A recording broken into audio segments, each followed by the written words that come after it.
संचालक विघ्नर कारखाना त्यांचं आपण सर्वांच्या वतीने स्वागत करतो आणि त्यांचा या ठिकाणी शाळा दिवस सन्मान होतोय आणि आदरणीय मी आपल्याला विनंती करतो.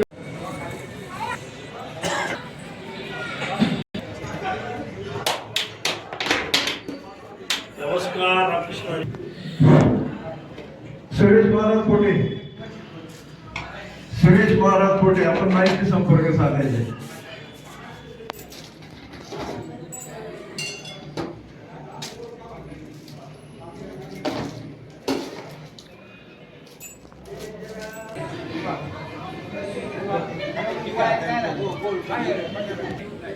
खरं तर महाराज यांच्या मुखार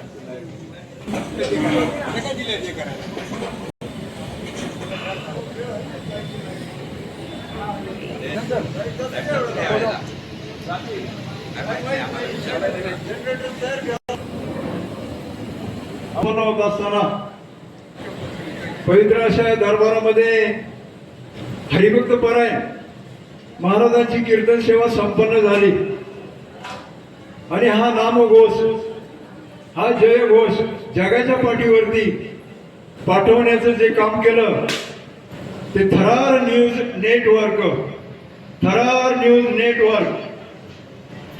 नेटवर्कचे आदरणीय रोहिदासजी खरगे यांच्या माध्यमानं आपला हा सप्ताह सोहळा जगाच्या पाठीवर गेला आणि गावावरूनही काही मेसेज आले की पिंपरी पेंढार हे गाव एक आदर्श गाव आहे आणि या गावातील हा उत्सव मोठ्या थाटावाटात संपन्न होत असतो.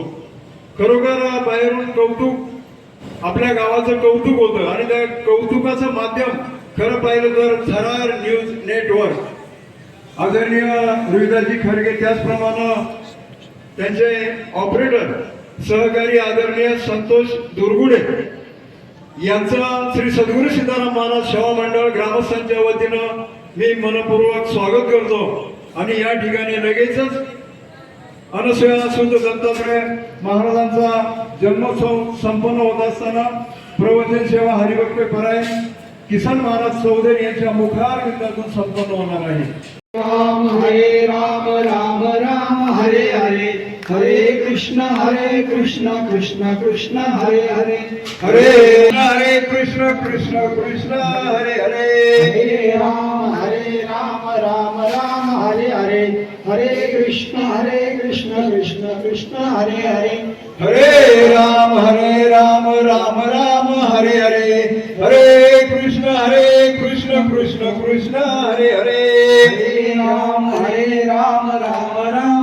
हरे हरे कृष्ण कृष्ण हरे हरे कृष्ण. माऊली ज्ञानेश्वर महाराज की जय. जगद्गुरु संत तुकाराम महाराज की जय. सद्गुरु श्री सीताराम महाराज की जय. मळगंगा माते की जय.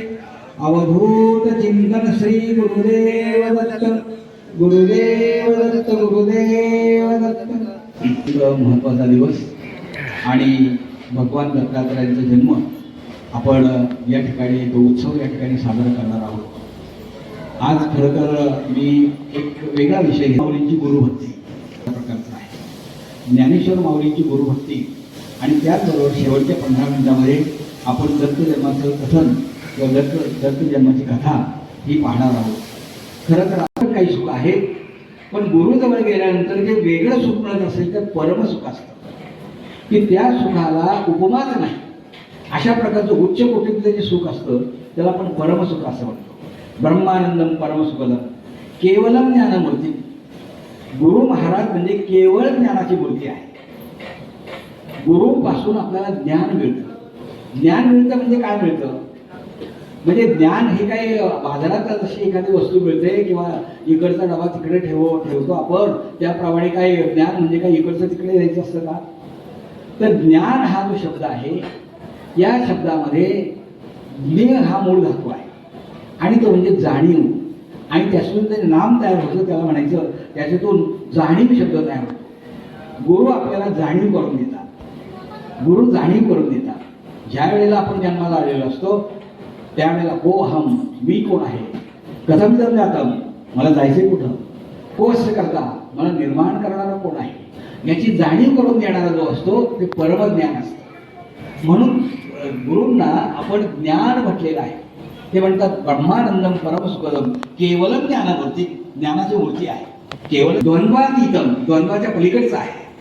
म्हणजे भक्ती ही अनेक प्रकारची असते आणि भगवंत आणि आपण याच्यामध्ये द्वंद्व आहे. भगवंत आणि आपण ही दोन रूप आहे. परंतु गुरु आपल्याला याची जाणीव करून देतात की द्वंद्वातीतम म्हणजे मीच ब्रह्म आहे.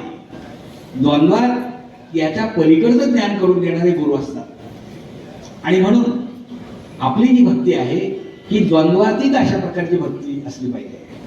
आपल्या वेदांनी सुद्धा आपल्याला सांगितलं आहे अहम ब्रह्मास्मी, मी म्हणजे ब्रह्म, अहम सहा, तो म्हणजे मी, तत्वमसी, ते म्हणजे मी, याची जाणीव होणं ही जाणीव करून देण्याचं काम गुरु करतात. त्यावेळेला त्याच्यामध्ये भगवंत आहे हे समजून त्याला पाणी पाजलं. म्हणजे गंगेचं पाणी रामेश्वरला चालवलेलं होतं, परंतु गाढवात भगवंत आहे याची अनुभूती त्यांना आहे. प्रत्येक प्राणीमात्रामध्ये भगवंत आहे. माऊली ज्याप्रमाणे म्हणतात जे जे भेटे भूत ते ते मानिले भगवंत, हा निश्चित भक्तियोग झाला माझा. भक्तियोगाचं ते मूळ सूत्र आहे.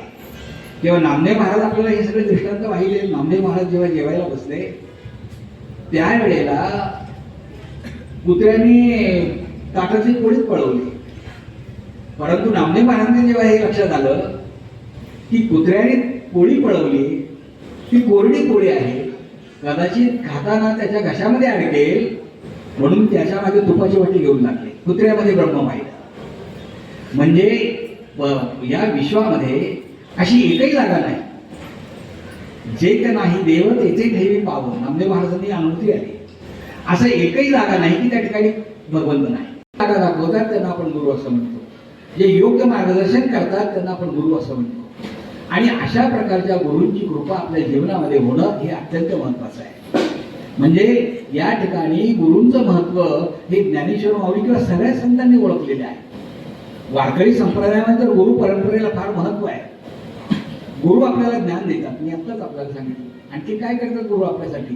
गुरु या शब्दामध्ये दोन अक्षर आहेत, गु आणि रू.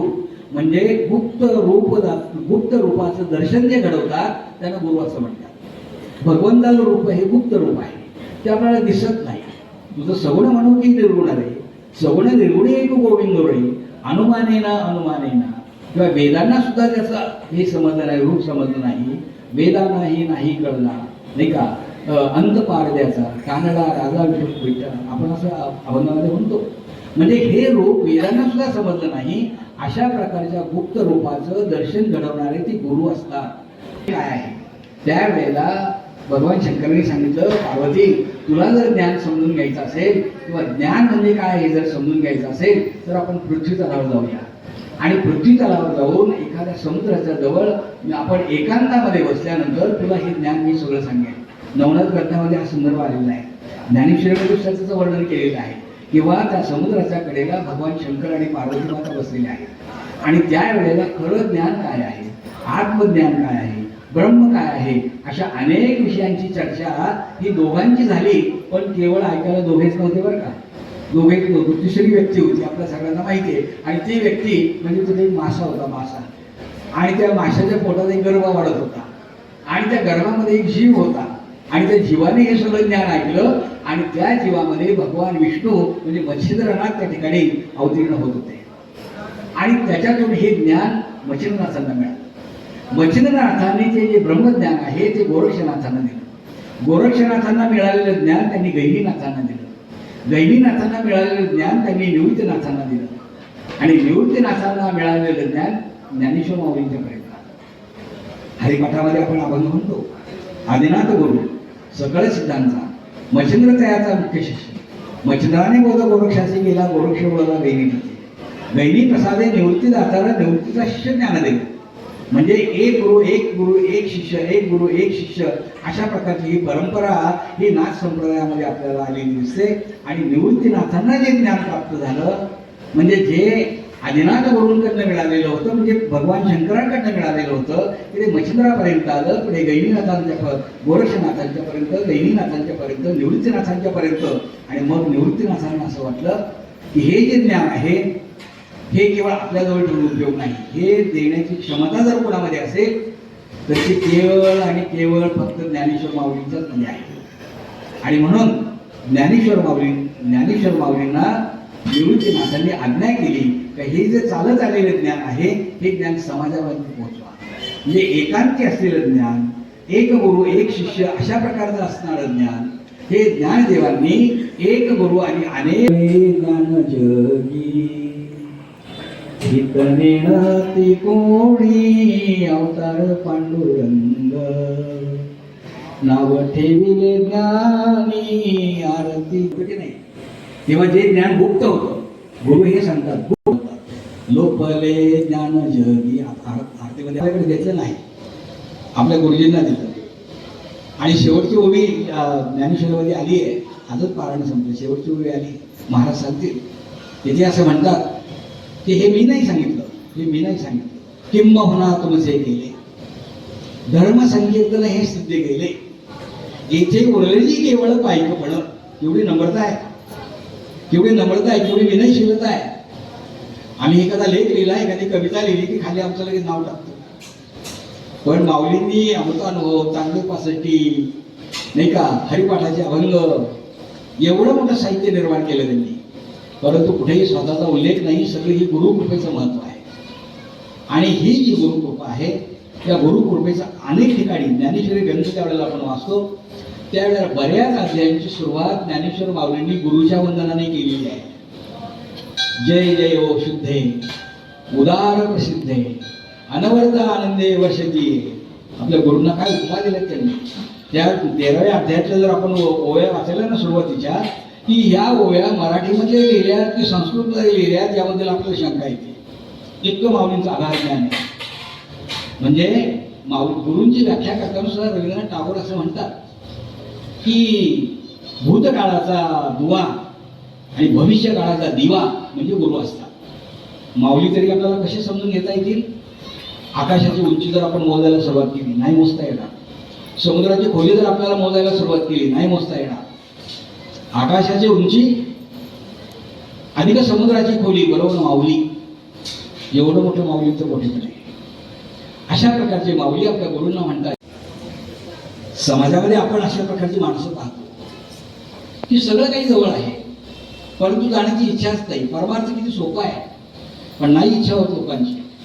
बहुत सुकृताची जोडी म्हणून विठ्ठला आवडी. कुणालाही विठ्ठल आवडत नाही. जन्मोजन्मी आम्ही बहु पुण्य केले म्हणून या विठ्ठले कृपा केली. जन्मोजन्मीचं पुण्य असतं म्हणून तर पांडुरंगाची कृपा आपल्यावर होती. पाहे पावलं पवित्राने बोला पाशी पशीची आपण राहणार तरी ते अभेरून गोष्टी अशुद्ध काय नसेल. माऊलींना वाटतं हा दृष्टांत लोकांना समजला असेल का? पुन्हा सोपा. आणि माऊलींची कोमलता किती आहे बघा. म्हणजे त्या ठिकाणी ते म्हणतात अशुद्ध काय सेविची. म्हणजे गाईच्या कासेमध्ये ते गोचिड फक्त रक्त पित असतात. माऊलींना शब्द वापरताना रक्त हा शब्द नाही वापरला. रक्त जर शब्द वापरला, आपण नुसतं रक्त शब्द तो आपल्या समोर आणला, काहीतरी तांबडं लाल वगैरे आहे, आपल्याला भीती वाटते, मनामध्ये वेगळे विचार सुरू होतात. पण माऊलींनी थोडंही आजूबाजूला न जाता रक्तासाठी सोपा शब्द वापरला, अशुद्ध. अशुद्ध काय नाही. म्हणून संतांचं साहित्य आहे ना, आता पूर्वीच्या याच्यामध्ये आणि आत्ताच्या पिढीमध्ये खूप फरक आहे बघा. म्हणून आत्ताच्या पिढीने जो अभ्यास करायचा आहे ना, तो अशा पद्धतीने अभ्यास करत जा की प्रत्येक शब्द त्यांनी तोडून आपण का वापरलाय, अशुद्ध काय नसेल. मग माऊलीने ते दुसरा दृष्टांत दिला. कारण पहिले समजलं असेल का नाही. दुसरा दृष्टांत अगदी सोपं करून त्यांनी सांगितलं. का कमलकंद आणि गरगुरी नांगणूक एकेची आणि कमळाचा कांदा आणि बेडूक दोघे एके ठिकाणी असतात. 100 मैलावरनं बेडूक येतो, त्या भोंगा येतो आणि त्या कमळामधला मध पिऊन जातो. पण खाली एवढ्या जवळ तो बेडूक आहे, त्याची श्रद्धाच नसल्यामुळे ते आयुष्यभर चिखल जोगत असतं. मला वाटतं हे संबंध असेल का लोकांना. आणखी सोपं करून सांगितलं. का निदैवाच्या परिवारी एखादा दुर्दैवी मुलगा आहे, वडील स्वर्गवासी झालेले असतात. तो मुलगा दिवस एका ठिकाणी बसून उपवास करतो, वडिलांचे मित्र येतात, म्हणतात बाबा रे तुझ्यासाठी तुझ्या वडिलांनी खूप संपत्ती साठवून ठेवली आहे, इथे बसला येत नाही, तू उठ आणि ती जागा खण, म्हणजे संपत्ती कुठेही तुला समजेल. तो उठतो आणि ती जागा खणतो. लोह्या रुचल्या बळबळी लोखंडाच्या कढया सोन्या नाण्याने भरलेल्या त्याला दिसतात. 3 दृष्टांताच्या ओळी दिल्या, 34 सिद्धांताची ओळी सांगितली. तैसा हृदयामध्ये मी रामो असता सर्व सुखासी रामो का भ्रांतासी कामो विषयावरी. आणि तसा मी तुझ्यामध्ये असताना तू मला इतरत्र शोधण्याचा का प्रयत्न करतो आहेस? कुठे शोधशी रामेश्वरन, कुठे शोधशी काशी. हृदयातील भगवंत राहिला हृदयातील उपाशी. किंवा न लगे सायाशी जावे वनांतरा सुखे तो घरा नारायण. ठाईचं वैसोनी करायक चित्त आवडी अनंत आळवावा. आपणच भगवंत आहोत याची जाणीव माणसाला गुरु करून देतात. रामायणातला एक दृष्टांत कदाचित मागे मी सांगितलं पण असेल. प्रभू रामचंद्र, सीतामाई आणि लक्ष्मण हे वनवासात चाललेले आहेत. आता नदीच्या पलीकडे जायचंय. अथांग अशा प्रकारचा विस्तार आहे त्या नदीचा. आणि पलीकडे जाणार कसं आहे? केवट त्या ठिकाणी आहे. केवटाला विचारलं की होडीजवळच केवट आहे. केवटाला विचारलं की अरे तू आम्हाला पलीकडे घेऊन जातोस का? तेव्हा केवट काही तयार होईना. तेव्हा तो म्हणाला नाही, मी तुम्हाला नाही नेणार. प्रभूंनी खूप विनंती केली पण तो काय ऐकायला तयारच नव्हता. शेवटी प्रभू म्हणाले तू का नेत नाहीस? तो म्हणाला प्रभू मी असं ऐकलंय का तुम्ही रस्त्याने चालला होता त्यावेळेला तुमचा पाय एका दगडाच्या एका दगडाला लागला आणि पायाचा स्पर्श दगडाला झाल्यावर त्या दगडातून एक स्त्री प्रगट झाली. जर तुमचा पाय माझ्या लाकडाच्या नावेला लागला आणि याच्यातून एखादी स्त्री प्रगट झाली तर माझं उदरनिर्वाहाचं साधनच संपून जाईल आणि एक सांभाळणं मला इतकं अवघड येतं, 2-2 कुठे मी सांभाळतो. मी नाही माझ्या नावेत तुम्हाला बसून घेणार.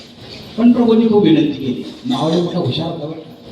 त्याने आपल्या पत्नीला हाक मारली. अगं ऐकलंच का, प्रभू रामचंद्र आले, त्यांची आपल्याला पाद्यपूजा करायची आहे. आता ती त्या काळातली स्त्री पतीनं सांगितलेली ऐकणार होती ना. ताबडतोब त्या बाहेर आल्या. पण ते पाद्यपूजा करण्यासाठी भांडण आणलं. लाकडाची काठवटीमध्ये प्रभूंनी पाय ठेवले. प्रभूंचे पाय लाकडाच्या काठवटीमध्ये होते. पाद्यपूजा वगैरे झाली. लाकडाच्या काठवटीला स्पर्शही झाला पण काही झालं नाही. थोडं टेस्टिंग पण झालं. आता नावीत बसायला काही हरकत नाही. आता नावीत बसले आणि नावेतून पलीकडे चालले. पलीकडे नाव गेली, परत नावेतून खाली उतरले. प्रभूंनी आपल्या गाड्यातलं सगळं काही मौल्यवान काही असेल ते द्यायला सुरुवात केली. पण तो काय घेईना. तो म्हणाला मी नाही तुमच्याकडनं घेणार. प्रभूंनी विचारलं का घेत नाही तरी तो म्हणाला नाही घेणार. सरती शेवटी तो असं म्हणतो की प्रभू जेव्हा दोन्ही माणसं एकाच जातीची असतात ना आणि त्यांनी जर एकमेकाची कामं केली तर ते एकमेकाकडे पैसे घेत नाहीत. तुमची आणि माझी जात एकच आहे त्यामुळे मी काय तुमच्याकडून पैसे घेणार नाही. लक्ष्मणाचं टेम्परेचर वाढलं इकडे. हा केवळ कोळी आणि आपण तर रघुवंशातले आणि राजे आपण आणि खुशाल म्हणजे आपली जात एकच आहे. तो रागवणार. तेवढ्यात प्रभूंनी सांगितलं लक्ष्मण जरा थांबताना काय म्हणायचं समजून घेऊया.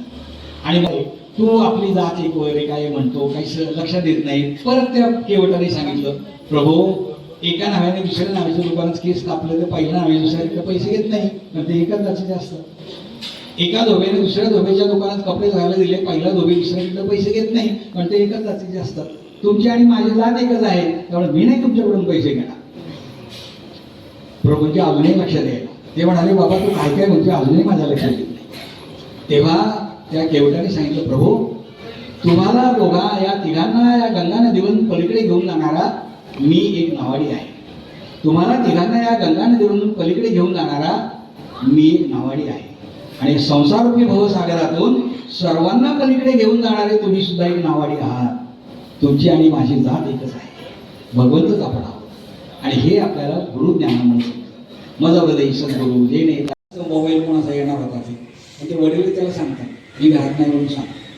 मग तो वडील तो मुलगा म्हणतो की मी घरात माझे वडील काही घरात नाही म्हणजे मोबाईल लगेच बंद होतो. मग मुलं ते लक्षात देतो खोटं बोलल्यानंतर काम सगळं पद्धतशीर चालतं. मग खोटं बोलायला काही हरकत नाही. मग तो त्याच्या जीवनात त्याच सवयी लागतात. ही तर वडील जे खरेदी त्या नामधर्म ठेवीची हे रामकृष्णाची सामान्य सकळ म्हणजे आज आमच्यावर फार मोठी जबाबदारी आहे. हे प्रौढीनं बोललो होती तुम्हा सर्व ज्ञानच्या समाजी ही विनवणी एक माझे असे सलगीची काजे लढयांचे लढे सरती मनोरथांचे मनोरथ फुरती जरी माहेरी श्रीमंत होती तुम्हाला. माऊलींची साहित्य संपदा एवढी मोठी आहे की आपल्या लोकांनी ऐकलं पाहिजे म्हणून ते म्हणतात तुमच्यासारखी श्रीमंत माहेरघर मला मिळाली तर काय कमी पडणार आहे. माहेरघर जर श्रीमंत असेल तर मुलीचं कौतुक का होणार नाही. सासर जर श्रीमंत असेल तर मुलीचं कौतुक का होणार नाही. तुम्ही सगळे श्रीमंत माहेरघर आहात. अहो तुम्ही महेशाची या मूर्ती, तुम्ही सगळ्या प्रत्यक्ष शंकराच्या मूर्ती आहात. इतकं श्रोत्यांना मोठेपण दिल्यानंतर माऊली जे सांगतात ते लोक ऐकणारच आहेत ना. आणि हे सगळं जे कारण आहे ना ते केवळ त्यांच्या पाणी ज्या वेळेला वाहत असतं ना ते उताराच्या दिशेने वाहत असतं. पाणी सगळ्यांना सामावून घेतं. गरीब असो, श्रीमंत असो, रोगी असो, महारोगी असो, सगळ्यांना सामावून घेतं. पाणी उताराच्या दिशेने वाहतं. नम्रता जीवनामध्ये पाहिजे. उतारा कधी आपल्या जीवनात उतार म्हणजे काय तर आपल्या जीवनामध्ये नम्रता पाहिजे, अहंकार नको. जीवनामध्ये काही काही माणसं जे अहंकारी असतात ना ती जीवनामध्ये शेवटी लयालाच गेलेली पाहतात. रावणाचं चरित्र आपण पाहतो. अहंकारी रावण पण सगळा संपला, अहंकारामुळे संपला. म्हणजे महापुरे झाडे जाते तिथे लवाळे वाचते. महापूर आला तर लवाळ नम्र होता, नम्रता पाहिजे. पण ताडामाडाची झाडं ताट असतात, ती ताटच असतात, ते वाकत नाही. पाणी आलं की ते वाहून जातात. पण लवाळं बाकी वागतात, पुन्हा सरळ होतात. जीवनामध्ये नम्रता पाहिजे. आणखीन पाण्यापासून मी काय शिकलो. अवधूत म्हणतात की मी समानता शिकलो, समभाव शिकलो.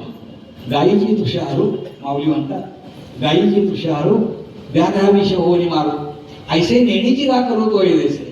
गाय आहे म्हणून तहान भागवेल आणि वाघ आहे म्हणून माझं रूपांतर विषामध्ये करेल असं पाणी कधी म्हणत नाही. समभाव हे पाण्यापासून शिकलो. त्या ठिकाणी पृथ्वी आप तेज, तेजापासून अग्नीपासून मी काय शिकलो तर अग्नीमध्ये सगळं काही स्वहा. अग्नीमध्ये काही जरी आपण टाकलं ना तरी त्याच्यामध्ये सगळं जळून बसतो. जसं सगळ्यांना आपलंसं करतो तसं आपण सज्जन असो, दुर्जन असो, चांगला माणूस असो, वाईट माणूस असो, कसाही असला तरी त्याला आपण आपलंसं करायचं. बघा जीवनामध्ये खूप गंमत. हे जर आपण पाळलं ना तर खरंच जीवन खूप आनंदी आहे. खरंच जीवन खूप आनंदी आहे. पण काही काही माणसं अशी असतात बघा, शेतामध्ये आपण पाखरांनी खाऊ नये म्हणून काय लावतो ते बुजगवणं असं काही उभी काठी असते, आडवी काठी असते. त्याला शर्ट पॅन्ट वगैरे घालतो, त्या बुजगवणाला वर मडकं वगैरे बांधतो, त्याला नाक डोळे वगैरे काढतो. मग ते बुजगवणं पाहिलं की पाखरं येत नाही, ते निघून जातात. ते बुजगवणं कसं असतं ते स्वतःही खात नाही आणि दुसऱ्याला पण खाऊ देत नाही. अशी माणसं समाजामध्ये असतात. स्वतः आनंदी राहत नाही, दुसऱ्याला आनंदी राहू देत नाही. साध्या गोष्टी पृथ्वी आप तेज वायू. वायूपासून मी काय शिकलो तर सरळ सतत वाहत राहणे, सातत्य. वायू कधी बंद नाही होत, सतत वाहत राहतो. जीवनामध्ये कोणतंही साधना करायची ना आपल्याला तर तिच्यामध्ये सातत्य पाहिजे, सातत्य पाहिजे. आमच्या महाराजांनी जवळजवळ 30 वर्ष झाले हरिपाठाला ना. किती वर्ष आहे का 30 ते मला सांगतात कधी कधी. आपल्या गावामध्ये हरिपाठ चालतो. किती वर्ष, 10 वर्ष, 110, 112 वर्ष पूर्ण झाली. म्हणजे सातत्य आहे. जीवनामध्ये सातत्य पाहिजे. हवेपासून, वायूपासून मी सातत्य शिकलो. परंतु या तेज वायू आकाश, आकाशाची विशालता आहे. आकाश केवढं विशाल आहे. जसं जसं आपण वर जाऊ ना तसं तसं आकाश विशाल होत जातं. आकाश कधी संकुचित नसतं. मग अवधूत म्हणतात मी आकाशापासून विशालता शिकलो. आपलं मन असं विशाल असलं पाहिजे, संकुचित मन नको. प्रत्येक गोष्टीला आपण सामावून घेतलं पाहिजे आणि आपण आनंदी राहिलं पाहिजे. इतकंच 24 गुरु केलेत. आता आपल्याला एवढं वेळ नाही ते सांगायला. शेवटी त्यांनी स्वतःला म्हणजे मानवी शरीर नरदेह हा सुद्धा गुरु केलाय, गुरु केले. आणि खरं किती महत्वाचं नरदेह आपण आपल्या मोक्ष प्राप्ती हे आपलं अंतिम साध्य आहे. भगवंताकडे जाणं हे आपलं अंतिम साध्य आहे. म्हणजे ही मोक्ष प्राप्ती कशामुळे होऊ शकते, केवळ देहामुळेच होऊ शकते. नरदेह अत्यंत चांगला आहे. तुकाराम महाराज म्हणतात या देहाचा उपयोग जर आपण आत्मसाक्षात्कारासाठी केला तर याचे इतकं वांगलं साधन दुसरं कुठल्याही प्रकारचं नाही. आणि या देहाचा उपयोग आपण भोगासाठी केला तर याचे इतकं वाईट साधन दुसरं कुठल्याही प्रकारचं नाही. म्हणून नरदेह खूप चांगला आहे आणि तो भगवंताने आपल्याला दिला आहे. आपला देह निर्माण करणारा भगवंत आहे. निर्माण करणारं प्रेम असलं ना की सगळ्या गोष्टी साध्य होतात. त्याच्यावर आपलं प्रेम असलं पाहिजे. आपण हॉटेलमध्ये गेलो जेवायला, 500 रुपयाची डिश मागवली आणि खारट वगैरे झालं, आपण लगेच त्या वेटरला बोलतो किंवा त्या मालकाला बोलतो. या भाषेत झाली कारण निर्माण करणारा वेटर आहे आणि त्याच्यावर आपण काय घरामध्ये शेळापर्यंतला वास सुद्धा आपण आनंदाने खातो. पण निर्माण करणारी बायको आहे आणि तिच्यावर आपलं प्रेम आहे. निर्माण करणारा भगवंत आहे, भगवंताने मला हे शरीर दिलं आहे, त्याच्यावर प्रेम करायला शिका. आणि मग त्याने आणि किती काळजी घेतली. मी मागच्या वेळेला नेहमी माझ्या प्रवचनात सांगत असतो, 2 हात 2 डोळे 2 पाय सगळे अवयव 2 बरं का. एका अवानी काम करता आलं आणि दुसऱ्या अवानी काम करता आलं. आतले व्यवस्था 2 दिले. फुफ्फुस 2 आहेत, हृदयाचे भाग 2 आहेत, आतडे 2 आहेत, लहान आतडे मोठे आतडे, मेंदू 2 आहेत, लहान मेंदू मोठा मेंदू. सगळ्यात महत्वाचा अवयव म्हणजे किडनी, जसं 2 आहेत, उजवी किडनी डावी किडनी. म्हणजे बाहेरचे अवयव 2 आतले अवयव 2, बाहेरचे अवयव 2 आतले अवयव 2. पण देवाने एक गोष्ट फार चांगली केली आपल्यासाठी, तोंड मात्र एकच दिले. जर 2 तोंड दिली असती ना तर एका तोंडाने सतत खात राहिला असता आणि दुसऱ्या तोंडाने सतत बोलत राहिला असता. म्हणून तर माऊलीने सांगितलंय ना, हरिमुखे म्हणा, हरिमुखे म्हणा. पुण्याची गरजा कळत नाही. भगवंताच्यावर आपला अनन्य उपकार आहे. भगवान अवधूतांनी आणखीन एक म्हणजे जो लोहार आहे, लोहाराला पण गुरु केलं. अशी सभा हे राजाची मिरवणूक चाललेली होती आणि त्या मिरवणुकीमध्ये अगदी तो लोहार रस्त्यावर त्याचं दुकान होतं आणि तो बाणाला अणकुचर अशा प्रकारचं टोक करत होता. राजाची मिरवणूक गेली सुद्धा त्याला माहीत नाही. म्हणजे इतका तो एकाग्र झालेला होता. अवधूतांनी जेव्हा ते पाहिलं ना त्यावेळेला त्यांनी त्याला गुरु केलं. म्हणजे तुम्ही कोणतंही काम करताना तुमच्या कामामध्ये एवढी एकाग्रता पाहिजे. एकाग्रता जर कामामध्ये असेल ना तर ते काम अधिक चांगलं होतं. मनापासून केलेलं काम चांगलं होतं. जमशेदजी टाटा त्यांची सुनबाई आणि ते एकदा फार मोठे उद्योग आपल्याला सगळ्यांना माहिती आहे, टाटा सुमोचे. जमशेदजी टाटा आपल्या सुनबाईला घेऊन वर्कशॉपमधून चालले होते आणि त्या मशीनवर काम करणारी जी माणसं आहेत ना, जमशेदजी टाटा गेले की त्या मशीनवरची माणसं लगेच त्यांना नमस्कार वगैरे करायची आणि पुन्हा आपल्या कामाला लागायची. पण एक माणूस असा होता की त्यांनी टाटा आले, त्यांनी पाहिलं सुद्धा नाही त्यांच्याकडे, तू त्याचं काम करत राहिले. ज्या वेळेला सगळे गेले 10 मिनिटं समजून आपण कथेकडे लगेच 24 कसं काय आता फक्त ज्या वेळेला ऑफिसमध्ये ते गेले त्यावेळेला सुरमाईने विचारलं, म्हणजे काहो प्रत्येक माणूस कामगार तुम्हाला नमस्कार करत होता आणि एक कामगार तुम्हाला नमस्कार त्यांनी केला नाही, तो त्याचंच काम करत राहिला. जमशेदजी टाटांनी सांगितलं तोच खरा आदर्श कामगार आहे आणि गुणवंत कामगार म्हणून त्याची निवड केली जमशेदजी टाटांनी. तुमचं जे कार्य आहे ते कार्य मनापासून करा, at the bottom of the heart. हृदयापासून ज्यावेळेस आपण काम करतो ना त्यावेळेला त्या कामाचा आनंद एक मोठा असतो. असो भगवान दत्तात्रेयांनी केलेले गुरु दादाता आपल्याला हे सांगितले. खरं तर मला ज्ञानेश्वर माऊलींची गुरुभक्ती आणि या संदर्भातलं बरंचसं काही विवेचन जेवढं काही माझ्या अल्पबुद्धीने वेळ कमी असतो. खरं तर ओव्या खूप सांगायच्या असतात, वेळ कमी असतो. परंतु आपल्याला बरोबर 6:15 दत्त जन्म फुलं उधळायचे आणि त्यानिमित्ताने फक्त जाता जाता जसं काल्याचं कीर्तन म्हटलं की कृष्णाचं लीला वर्णन केल्याच पाहिजेत ना, नाही का? तसं कथा सगळ्यांना माहिती आहे त्याचं, पण तरी सुद्धा आजच्या दिवशी भगवान दत्तात्रयांच्या कथेचं श्रवण करणं. कारण त्यांनी सांगितलंय असं की जो कोणी या दिवशी भगवान दत्तात्रयांची कथा श्रवण करतो त्याची अनेक जन्माची पापं धुवून घेतली जातात, अनेक जन्माची पापं जातात. पण या गोष्टीवर आपल्याला विश्वास पाहिजे, नाही का? संतांचे पायी हा माझा विश्वास आहे. विश्वास जर नसेल तर काय उपयोग आहे? म्हणून त्या कथा आपल्याला ऐकल्या पाहिजेत. सकाळची वेळ आहे, नारद मुनी आपले नारायण नारायण नारायण नारायण करत चालले. फिरता फिरता ते अगदी याच्यावर गेले, विष्णुलोकात गेले. विष्णुलोकात गेल्यानंतर त्या ठिकाणी सहज भगवान विष्णू आणि लक्ष्मी माता बसलेल्या होत्या. दोघांचं बोलणं चाललेलं होतं आणि त्याच वेळेला भगवान विष्णूंनी विषय काढला की तुम्ही खूप ठिकाणी फिरता पण आमच्या लक्ष्मीला असं वाटतं की मी सगळ्यात मोठी पतिव्रता आहे. पण अशा काही तुम्ही पतिव्रता एखाद्या पाहिल्या असतील ना?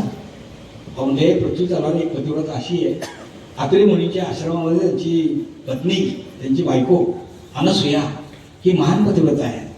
खरं तर आपल्या भारतीय संस्कृतीमध्ये अनेक पतिव्रता होऊन गेल्या. म्हणजे अहिल्या, तारा, द्रौपदी, सीता, मंदोदरीच तथा 18 कोरोना लिहा नाही तर काही लिहा, पण ज्याच्यामध्ये कृष्णाचं वर्णन आहे त्याचं काहीतरी लिहा. आणि म्हणून त्यांनी भागवत लिहिलं आणि भागवत लिहिल्यावर ते एकदम आनंद झाले. असे कळशी नारद पुन्हा कैलास पर्वतावर गेले. तिथे त्या दोघांच्याच गप्पा झालेल्या होत्या आणि सहज तो विषय निघाला आणि बोलता बोलता त्यांनी सांगितलं की या पृथ्वी तलावर एक अशी महान पतिव्रता आहे की दुर्वास मुनीच्या आश्रमामध्ये त्यांची पत्नी ही अनसूया ही राहते. अत्रि मुनीची पत्नी ही त्या ठिकाणी राहते. चुकून दुर्वास सांगितलं, अत्रि मुनीची पत्नी त्या ठिकाणी राहते. तेव्हा पार्वतीच्या मनात लगेच विचार आला, आमच्याशिवाय कोणी दुसऱ्या पतिव्रता पार्वतीने लगेच सरस्वतीला लावून सांगितलं आणि मग तिघी पण एकत्र आल्या. आपण तिघी तर महान पतिव्रता आहोत आणि आपली एवढी मोठी ख्याती आहे की दुसरी एखादी पतिव्रताच असू शकत नाही. आणि नारदांनी सांगितलंय मग तिची परिषद आपण घेऊया. आणि म्हणून प्रत्येकाने आपापल्या पतींना सांगितलं. आता मानवी जीवनामध्ये सगळे हट्ट पुरवता येतात बरं का. बाल हट्ट पुरवता येईल, राज हट्ट पुरवता येईल, म्हणजे एक हट्ट नाही पुरवता येईल तो म्हणजे स्त्री हट्ट नाही पुरवता येईल. स्त्रियांनी जर काही हट्ट केला ना नाही पुरवता येईल. लक्ष्मी रोडला एक 60-65 वर्षाचे म्हातारी दोघे जण चाललेले होते आणि असे बरोबर चाललेले आहेत दोघे. आणि म्हाताऱ्यांनी त्या आजोबांनी आजीचा चांगला हात धरलाय बरं का. मी आपला विचार करायला लागलो की काय प्रेम आहे म्हणलं या वयात दोघांचं. लक्ष्मी रोडने चालले आणि हात धरून चाललेत. मी त्या गावाने विचारलं म्हणलं किती वेळ एकमेकाला जीव लावता, आयुष्यभर किती जीव लावला असेल, अजूनही जीव लावता, अगदी त्यांचा हात घट्ट धरून तुम्ही चाललात. तेव्हा बाबांनी सांगितलं अहो तसं नाही, तिचा हात जर मी सोडला ना तरी डायरेक्ट साड्याच्या दुकानात जाते. म्हणजे असं सगळे हट्ट करणं मला अवघड आहे. ते खाली आले, आपले वेश बदलले त्यांनी आणि ते अत्रे मुलींचे आशीर्वाद गेले. अत्रे या शब्दाचा अर्थच असे अत्रे, ज्याने म्हणजे नाही आणि त्रि म्हणजे त्रिगुणाच्या पलीकडे, सत्व रज आणि तम या तिन्ही गुणांच्या पलीकडे जे आहेत ना त्यांना अत्रि असं म्हणतात. आणि त्यांची जी पत्नी अनसूया, आपण अनुसया म्हणतो बरं का. अनुसया खरा शब्द तर नाही, अनसूया, असूया, जिच्यामध्ये कुठल्याही प्रकारची असूया नाही किंवा जी कोणाचाही असूया करत नाही, जी कोणाचाही द्वेष करत नाही, तिला अनसूया असं म्हणतात. तर ब्राह्मण विषयातले आणि मग अनसूयेचं दर्शन होतं आणि म्हणतात की आम्हाला भिक्षा पाहिजे, आम्हाला अन्न पाहिजे. आणि आपल्या भारतीय संस्कृतीमध्ये अतिथी देव भव, पाहुणा म्हणजे भगवंत आहे नाही का. अगदी वेदांनी खूप चांगल्या आज्ञा दिल्यात बरं का. मातृदेव भव, की तुमच्यासाठी मी जेवण तयार करेन. ते म्हणजे आमची एक अट आहे की आम्ही जे आमच्या भिक्षा झोळीमध्ये आणलेले आहेत ना ते शिजून तुम्ही वाढलं पाहिजे. आता त्या प्रत्येकाने त्या झोळीमध्ये काय काय आणलेलं होतं ते पाहिलं. आता त्या काचा किंवा ते गबळ ते कसं शिजणार. परंतु एक वेळ त्यांनी आपल्या पतीचं स्मरण केलं आणि त्याचे सुंदर अशा प्रकारचे पदार्थ तयार केले आणि आता ती त्यांना तिघांना जेवायला बसवलं. जेवायला बसवत असताना ताटं वाढली आहे, पण परत त्यांनी आणखी एक अट घातली की आम्ही अन्न ग्रहण करू, पण तू आम्हाला अन्न वाढत असताना कुठल्याही प्रकारचं वस्त्र तुझ्या अंगावर ठेवता कामा नये, तरच आम्ही अन्न घेऊ. पार्वती आता यांना अनुसयेला मोठा प्रश्न पडला. खरं तर या ज्या कथा आहेत ना या कथा आपण याच्या पद्धतीने पाहिजे असतात, रूपकात्मक पद्धतीने पाहिजे असतात. अलीकडची मुलं लगेच विचारतील आपल्याला नाही का. म्हणजे कुठल्याही प्रकारचे निस्संग होऊन म्हणजे काम क्रोध याच्या विरहित षटरिपूंच्या विरहित होऊन निस्संग होऊन तो शुद्ध भावनेने आम्हाला जेवण वाटतं, असा एक तार्किक त्याचा अर्थ आहे. शेवटी अनुसूयेला प्रश्न पडला की यांना ज्या अर्थी हे असं जेवण मागतायत त्या अर्थी हे साधी माणसं नाही, हे अलौकिक कोणीतरी दिसत आहेत. आणि म्हणून त्यांनी असं ठरवलं आणि मग त्या पती स्नानाला गेलेले होते, पण त्यांनी कमंडलमध्ये तीर्थ ठेवलेलं होतं. ते तीर्थ घेतलं, पुन्हा एकदा आपल्या पतीचं स्मरण केलं आणि त्या तिघांच्या अंगावर ते तीर्थ शिंपडलं आणि त्यांची लहान बाळं झाली. अत्यंत सुंदर अशा प्रकारची गोजीरवाडी बाळं. इतका आनंद झाला. त्या तिन्ही बाळांना अनुसूयेने घेतलं, स्तनपान वगैरे केलं, पोटभर त्यांना पाजलं आणि शेवटी एक पाळणा तयार केला. त्या पाळण्यामध्ये तिन्ही बाळांना झोपवले आणि मग सुंदर अशा प्रकारचं अंगाईगीत म्हणू लागले. त्यांना झोपण्यासाठी गाणी म्हणू लागली. पण आपले पती सकाळी गेले, पण आता संध्याकाळ झाली, अजून पुढे नेमके तिथंच गेले की आणखी दुसरीकडे गेले पतिव्रता शोधायला एखादी. तर या तिघींना पण शंका आल्या, त्या तिघे पण एकत्र आल्या आणि मग त्या खाली आल्यानंतर नारदांनाच विचारलं आता काय करायचं. नारदांनी सांगितलं अत्रे ऋषीच्या आश्रमात जा, तुमची ती तिन्ही जे पती आहेत ना ते सगळी बाळं झालेली आहेत, त्यांना शोधून आणा. पाहता तर तिघी तिथे आल्या. पाहता तर खरंच ती बाळं झालेली होती. आता अनुसूया मातेने सांगितलं की तुमचे पती जे आहेत सगळं काही मला मान्य आहे, पण ते तुमचे आहे ते घेऊन जा. आता यांना मोठा प्रश्न पडला की जर समजा आपण लहान मुलं सगळे एकसारखी दिसतात ना, एकसारखी दिसतात. आता इथे आपण ब्रह्मा कोण, विष्णू कोण आणि महेश कोण कसं काय. आणि शिवाय अनुसूया म्हणाली जर तुमच्या पतीशिवाय जर दुसऱ्या याला बाळाला तुम्ही स्पर्श केला ना तर तुमचं पातिव्रत्य भंग होईल. मग तुम्हाला काय करायचं ते बघा. आता यांना मोठा प्रश्न पडला. आळवणी केली, आपल्या ब्रह्मा विष्णू महेश यांची आळवणी केली आणि त्या ठिकाणी ब्रह्मा विष्णू महेश हे तिघही त्या ठिकाणी प्रगट झाले आणि मग आशीर्वाद दिला. पण संध्याकाळची वेळ आहे ज्यावेळेस ते जायला निघाले त्यावेळेला अनुसूया मातेला विचारलं की माते, तुला जे पाहिजे असेल ना ते आम्ही तुला देऊ, तेव्हा तुला काय पाहिजे ते मला सांग. तेव्हा अनुसूया मातेने सांगितलं की तुम्ही तिन्ही देवांनी माझ्याकडे राहावं असं मला वाटतं. आणि मग तिन्ही देवांनी आशीर्वाद दिला आणि भगवान दत्तात्रयांच्या रूपाने त्या भगवंत अवतीर्ण झाले अनुसूयाच्या इथे. ब्रह्मा विष्णू महेश अशा प्रकारचं एक त्या ठिकाणी त्यांचा अवतार झाला आणि भगवान दत्तात्रयांचा जन्म झाला. काही ठिकाणी दत्तजन्म हा सकाळी करतात, काही ठिकाणी दुपारी करतात, काही ठिकाणी संध्याकाळी करतात. ज्या वेळेला सकाळी जन्मोत्सव करण्याचं कारण असतं की जेव्हा भिक्षा मागण्यासाठी आले त्यावेळेला सकाळ होती, ज्या वेळेला पाळण्यात घातलं, पाळणा म्हटला गेला त्यावेळेला दुपार होती, आणि ज्या वेळेला प्रत्यक्ष भगवान दत्तात्रय प्रगट झाले त्यावेळेला ती संध्याकाळ होती. म्हणून तिन्ही वेळेला दत्तजन्म केला तरी चालतो. बरोबर 6:10 झालेले आहेत. दत्तजन्म अत्यंत सुंदर अशा प्रकारचा दिवस आहे. मार्गशीर्षाची पौर्णिमा आहे, रोहिणी नक्षत्र आहे आणि हेमंत ऋतू आहे आणि सुंदर अशा प्रकारच्या ह्या मुहूर्तावर भगवान दत्तात्रय प्रगट झाले आणि सगळीकडे आनंद झाला. आज भगवान दत्तात्रय हे त्रेता युगापासून त्यात आपण शेवटचा अवतार स्वामी समर्थांचा अवतार म्हणतो.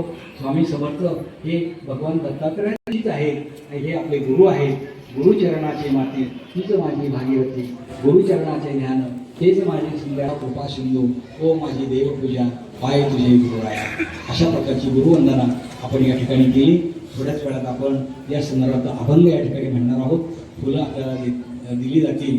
फुलं श्री ज्ञानदेव तुकाराम पंढरीनाथ भगवान की जय.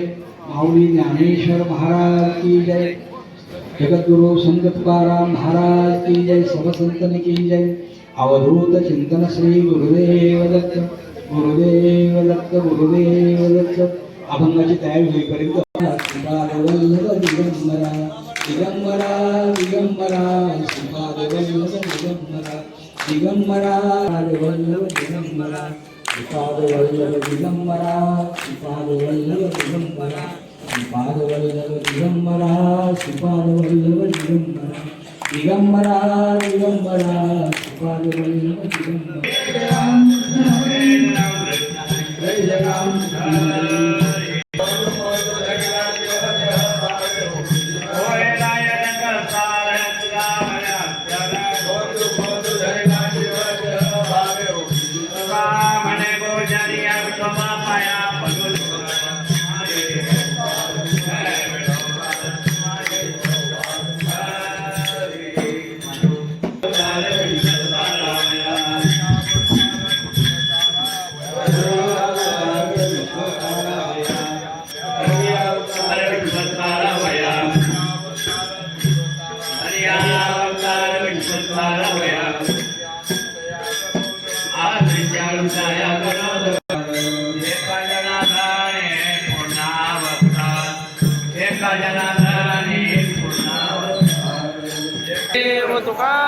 पंढरीनाथ महाराज, माऊली ज्ञानेश्वर महाराज, जगद्गुरु तुकाराम महाराज, सद्गुरु सीताराम महाराज, अवधूत चिंतन श्री गुरुदेव दत्त, गुरुदेव दत्त, श्री गुरुदेव दत्त. दिगंबरा दिगंबरा श्रीपाद वल्लभ दिगंबरा दिगंबरा दिगंबरा श्रीपाद वल्लभ दिगंबरा दिगंबरा दिगंबरा श्रीपाद वल्लभ दिगंबरा दिगंबरा दिगंबरा श्रीपाद वल्लभ दिगंबरा दिगंबरा श्रीपाद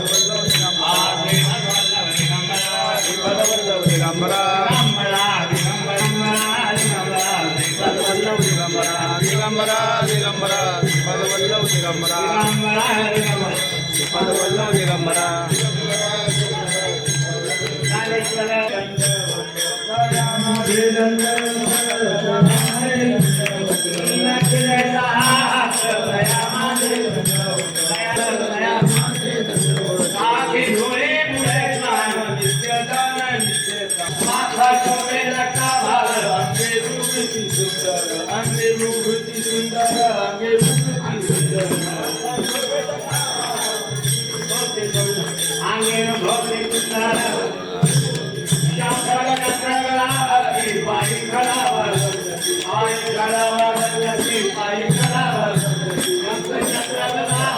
पायी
चा गौरव म्हणून सन्मान होत असतो.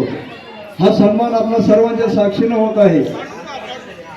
आणि खरं तर पवित्र सभा मंडपामध्ये दरवर्षी सालाबाद प्रमाणे दत्त जयंती अखंड नरिनाम सप्ताह साजरा होत असतो.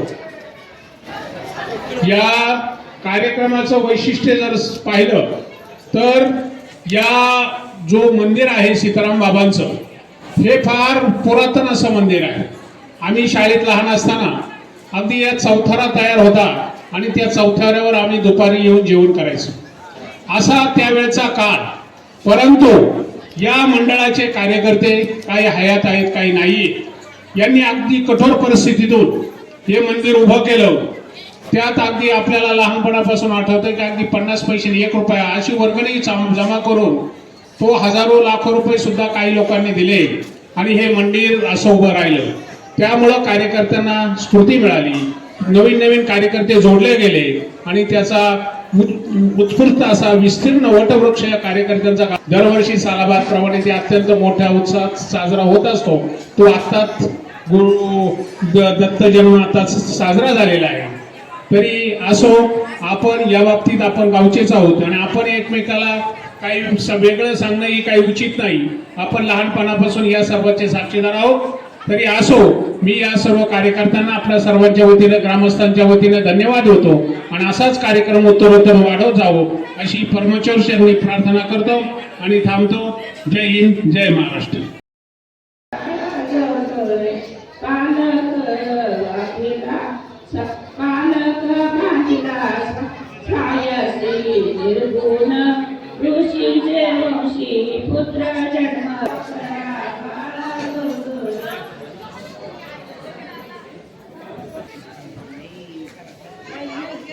आयासी त्रिगुण ऋषी केशी वंशी जो जो जो जो रे सुकुमारा दत्तात्रय अवतरा बाळा जो. भोलेनाथ महाराज की जय. ज्ञानेश्वर महाराज की जय. महाराज की जय.